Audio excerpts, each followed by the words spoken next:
Você quer apoiar o nosso canal e nos ajudar a produzir mais conteúdo para você? É simples, basta você acessar o link da lojinha na descrição sempre que precisar comprar algum produto. Com este simples gesto, você estará nos ajudando muito.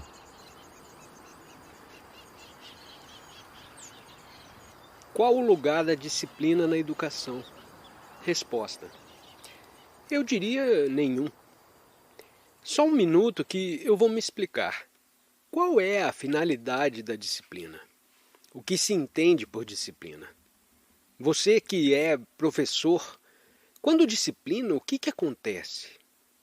Força, compele, a compulsão, ainda que sutil, ainda que suave. O que significa conformidade, imitação e temor. Mas talvez você dirá: como pode uma grande escola funcionar sem disciplina? Não pode. É por essa razão que as grandes escolas deixam de ser instituições educativas. São instituições lucrativas para o patrão ou para o governo, para o diretor ou o proprietário. Senhor, se ama o seu filho, você o disciplina? Você o compele? Você o força num molde de pensamento? Você o observa, não é? Procura compreendê-lo, descobrir quais são os motivos, os impulsos, as influências que estão atrás dos seus atos. E compreendendo, cria o ambiente adequado. Determina a quantidade adequada de sono, a quantidade adequada de recreações. Tudo isso é o que se subentende quando amamos uma criança. Mas nós não amamos os nossos filhos. Porque nos nossos corações não há amor. Nós apenas criamos filhos. E naturalmente, quando temos muitos, precisamos discipliná-los. E a disciplina se torna um meio fácil de resolver a dificuldade. Disciplina, afinal de contas, significa resistência. Você cria uma resistência àquele que está disciplinando. Pensa que a resistência vai produzir compreensão, pensamento e afeição? A disciplina só pode levantar muralhas em torno de vocês. A disciplina é sempre exclusiva, ao passo que a compreensão é inclusiva. A compreensão vem quando investigamos, quando indagamos, quando prescrutamos, e isso requer zelo, consideração, pensamento e afeição. Numa grande escola, tais coisas não são possíveis, e só o são numa escola pequena. Mas as escolas pequenas não são lucrativas para o proprietário particular ou para o governo. E visto que você, que é responsável pelo governo, não está de fato interessado nos seus filhos, o que importa é isso? Se amasse os seus filhos, não como simples brinquedos que te distraem por momentos e depois te aborrecem, se de verdade amasse os seus filhos, permitiria que continuasse a haver tais coisas? Não desejaria saber o que comem, onde dormem, o que fazem durante o dia? Se lhes batem, se os esmagam ou se os destroem? Isso, porém, implica investigação, consideração por outros. Seja seu filho, seja o filho do vizinho. E você não tem consideração nem pelos seus filhos, nem pela sua esposa ou seu esposo.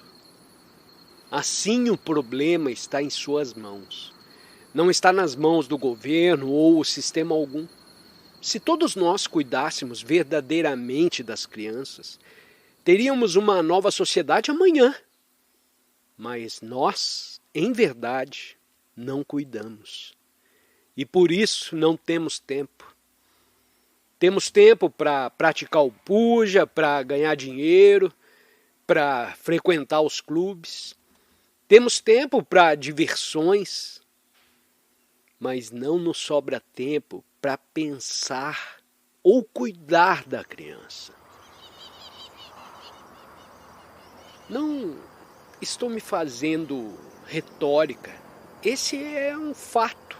E você não deseja olhá-lo de frente. Porque olhar o fato de frente significa que deve abandonar os seus divertimentos e distrações.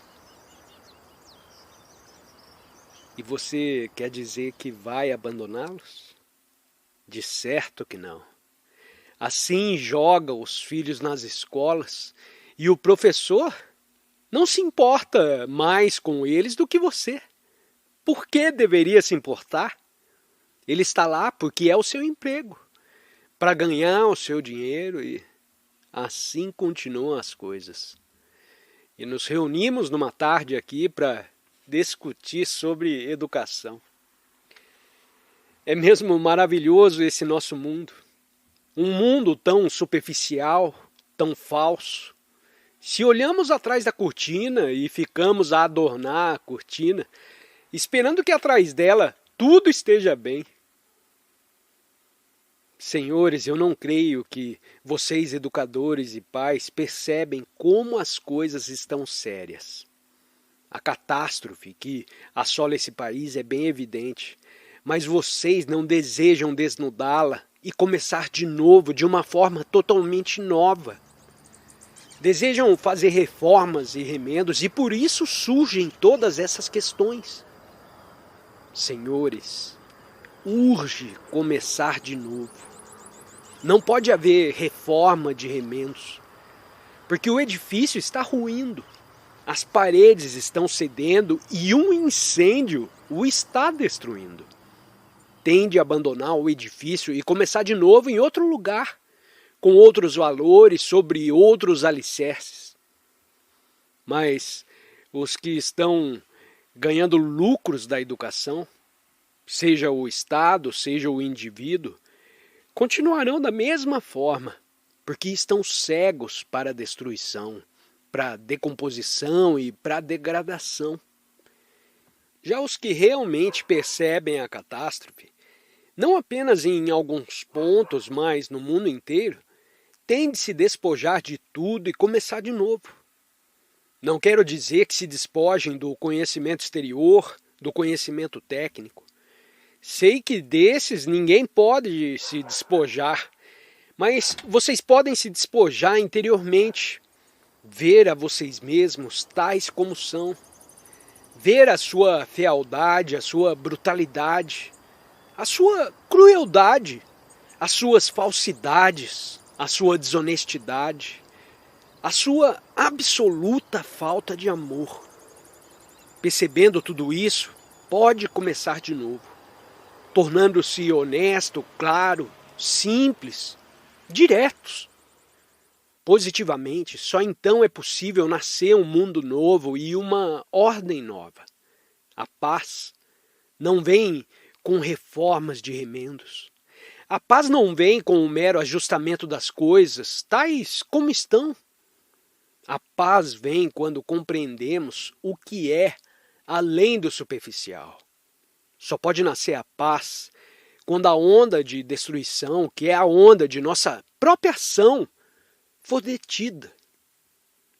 Senhores, como podemos ter amor?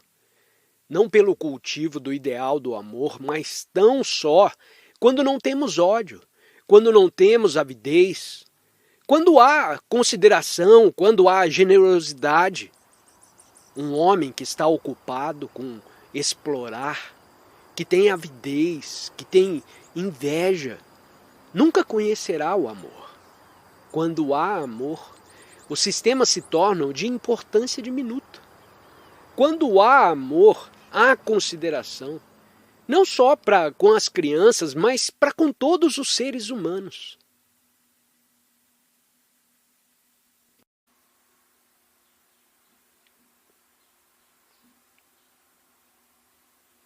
Desejo falar essa tarde sobre o problema da ação, o que poderá ser algo difícil no princípio. Mas espero que, pensando cabalmente nele, teremos a possibilidade de compreender a questão com clareza, porque toda a nossa existência, Toda a nossa vida é um processo de ação. É uma ação que se desenvolve em diferentes níveis da consciência. Tenha a bondade de prestar um pouco de atenção ao que eu vou dizer, porque será extremamente difícil se não acompanhar muito de perto. Se sua atenção estiver sendo distraída pelos que estão passando por trás de mim. Eu não vou me distrair. Mas infelizmente vocês se distrairão e, portanto, não poderão compreender a questão. Perderão a sua beleza, porque o problema é muito difícil e exige a máxima atenção. A maioria de nós vive numa série de ações, aparentemente não relacionadas entre si, aparentemente desconexas, que produzem a desintegração, a frustração. É um problema que diz respeito a cada um de nós, porque nós vivemos pela ação.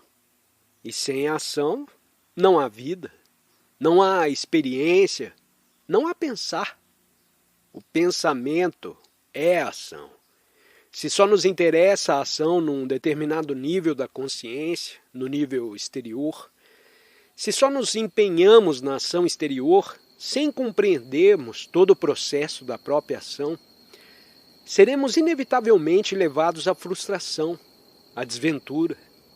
Portanto, embora o problema seja muito simples, é necessário um pouco de concentração. Não a concentração que exclui, mas um interesse que facilita. Não a exclusão, mas a atenção. É o que necessita-se. Estar atento com interesse. E em tal caso, caminharemos juntos. Não farei a jornada sozinho e você não se tornará um mero espectador. E se podemos fazer juntos a jornada, ela será muito mais proveitosa, muito mais interessante, muito mais vital e significativa. E estará, portanto, capacitado para compreender por você mesmo as suas ações diárias. A nossa vida é uma série de ações, um processo de ação em diferentes níveis da consciência. A consciência, como expliquei há dias, é experimentar, dar nome e registrar. A consciência é estímulo e reação, que significa experimentar, a seguir de dar nome e depois registrar, constituindo-se assim a memória. Esse é o processo da ação, não é? A consciência é a ação, e sem estímulo e reação, sem experimentar, dar nome e registrar, que é memória, não existe ação.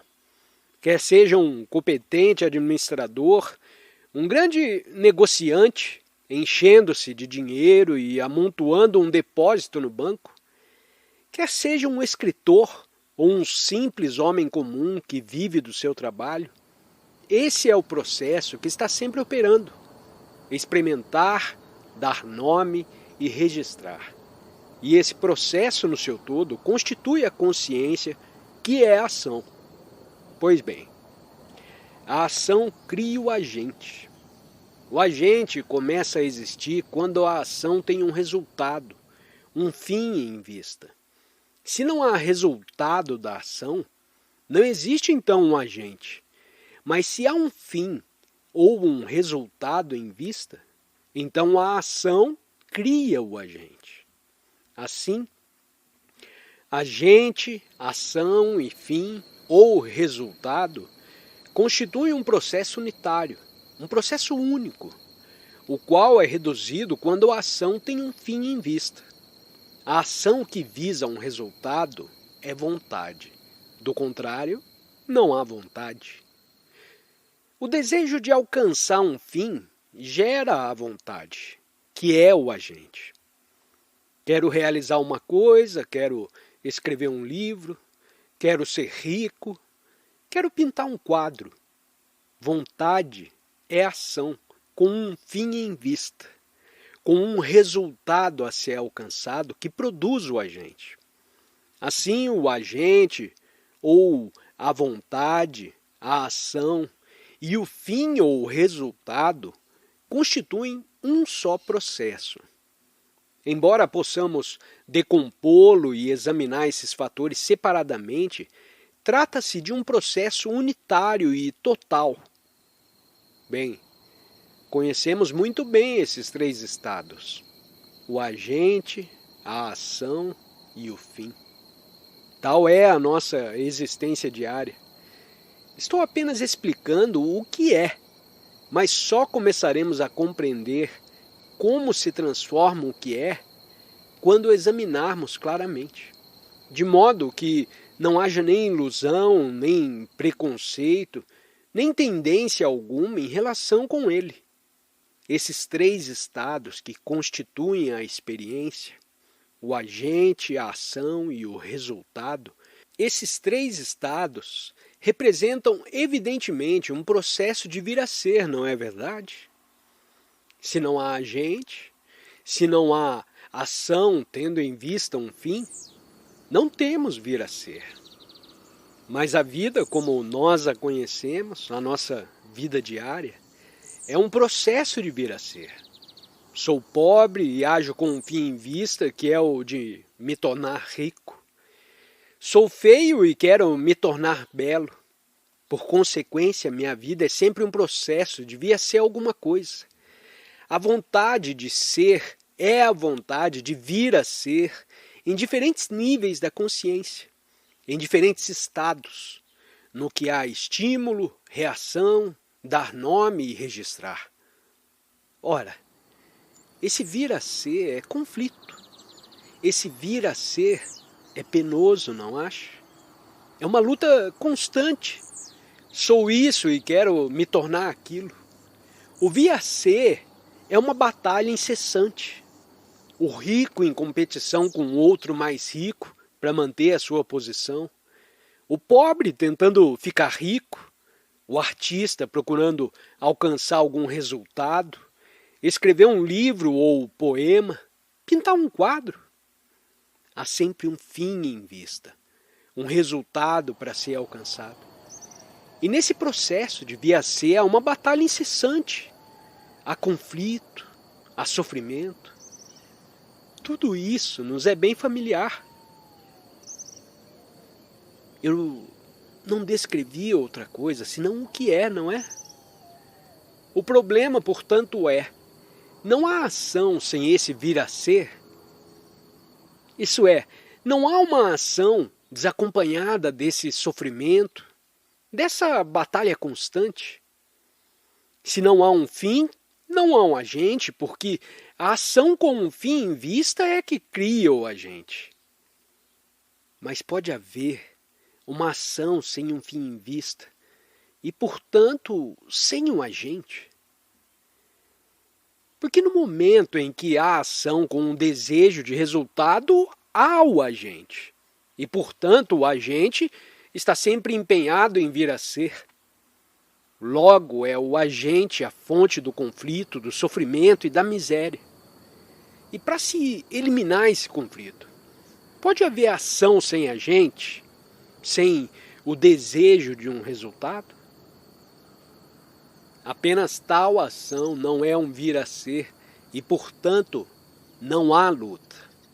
Há um estado de ação, um estado de experimentar em que não existe nem experimentador e nem experiência.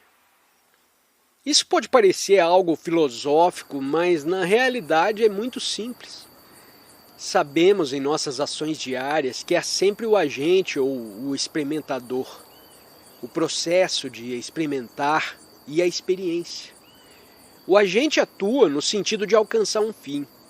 E sei que esse processo sempre produz luta, porque vivo em luta com minha esposa, com meu marido, com meus vizinhos, com meu patrão. Conheço essa vida de luta e conflito e desejo eliminar o conflito, porque reconheço que não conduz a coisa alguma. Só a felicidade criadora produz um estado revolucionário. Assim, para haver uma ação sem luta, não deve haver o agente. E não há agente quando não há fim em vista. Posso viver em estado de experimentar a todas as horas sem o desejo de um resultado? Essa é a única maneira de resolver o problema, não acha?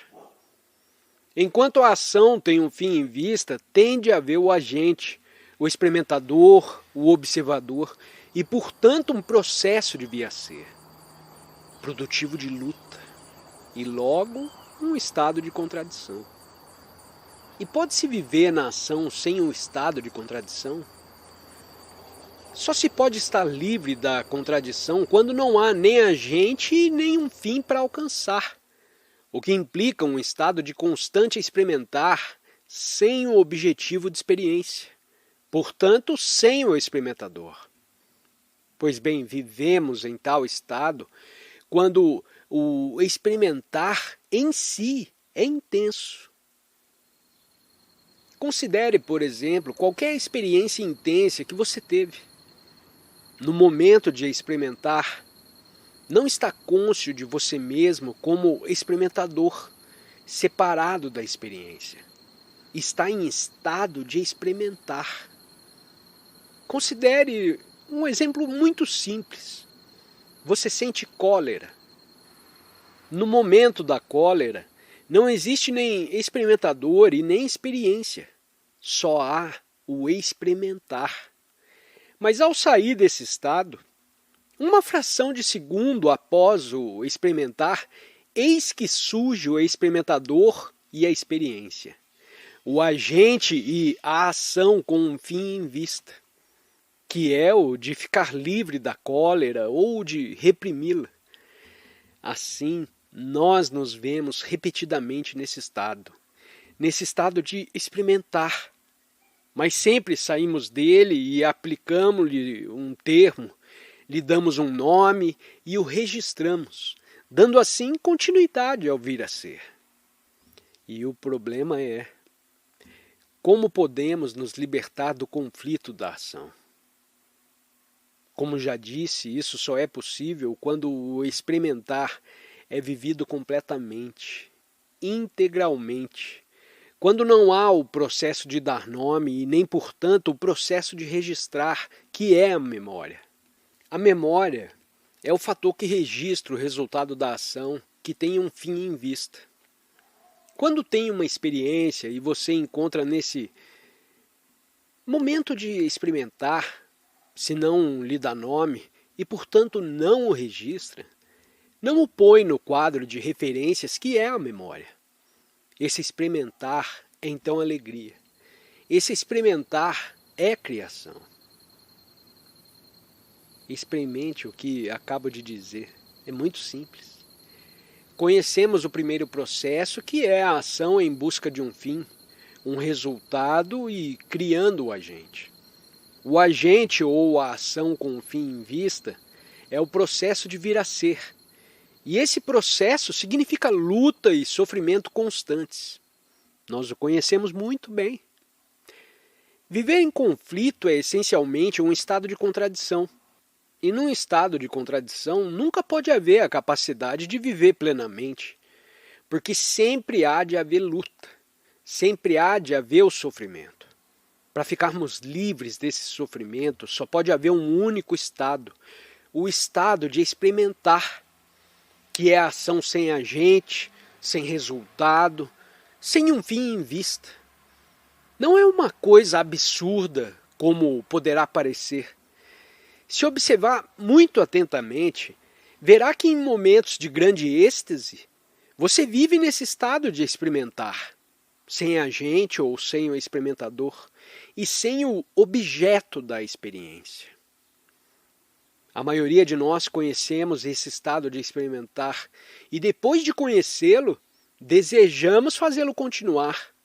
É com isso que damos de novo o nascimento ao vir a ser.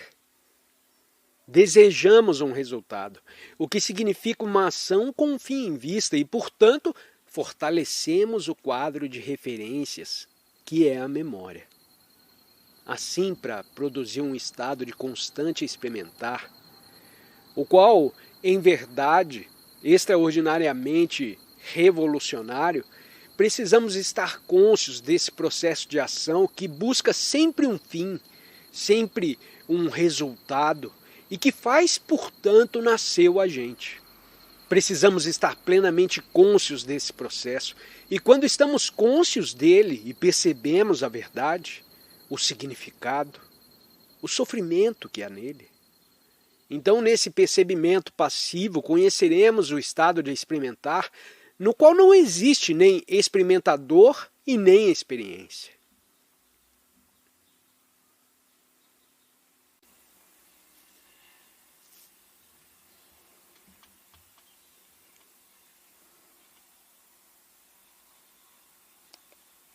Qual a relação entre o pensante e o pensamento? Resposta. Ora, existe uma tal relação ou existe uma só coisa, que é o pensamento e não o pensante?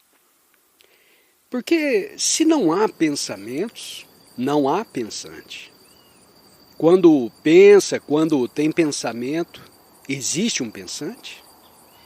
Se não tem absolutamente nenhum pensamento, o que acontece com o pensante? Ora, tendo pensamentos e percebendo a impermanência dos pensamentos, vem à existência o pensante. O pensamento cria o pensante. E porque os pensamentos são transitórios, o pensante se torna a entidade permanente. Primeiro há o processo de pensamento e depois o pensamento cria o pensante. Isso é bem óbvio. O pensante se estabelece então como uma entidade permanente, separada dos pensamentos.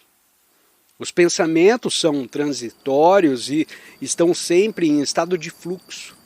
E o pensamento não gosta da sua impermanência. Por isso, o pensamento cria o pensante. Não é o contrário que acontece. Não é o pensante que cria o pensamento. Se não tem pensamentos, não há o pensante. Vemos que é o pensamento que cria o pensante. Procuramos depois estabelecer uma relação entre o pensante e o pensamento que o criou. Procuramos estabelecer uma relação entre aquilo que quer ser permanente, que é o pensante criado pelo pensamento, e o pensamento, que é transitório. Mas, obviamente, ambos são transitórios. Uma vez que o pensamento, que é transitório, cria o pensante, e embora o pensante possa se imaginar permanente, ele também é transitório, porque o pensante é produto do pensamento. Isso não é uma charada, é um fato óbvio.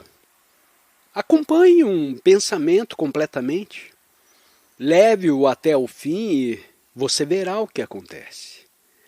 Verá que em absoluto não existe pensante, porque é o pensamento que cria o pensante. Portanto, não existem dois estados, de pensante e de pensamento. O pensante é uma entidade fictícia, um estado irreal. Só há o pensamento.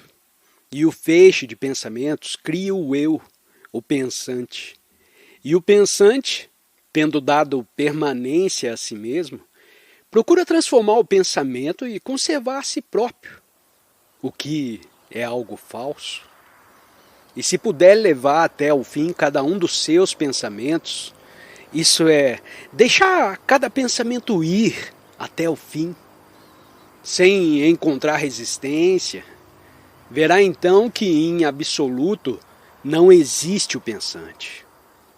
Em virtude disso, a mente se torna extraordinariamente flexível e tranquila. E essa quietude, essa tranquilidade é o estado de experimentar. Como não há agente nem um fim em vista, como não há o experimentador nem a experiência, esse é um estado de experimentar, o qual é ação pura. Experimente e verá que o pensamento está constantemente gerando mais pensamentos e mantendo assim o pensante. Mas quando não existe o pensante, como de fato não existe, pois só há o processo de pensamento, quando o processo de pensamento é compreendido integralmente, nesse percebimento passivo, em que permitimos a cada pensamento o seu pleno alcance, a sua plena profundidade, ficamos de todo libertados do pensamento. E nessa liberdade há o experimentar.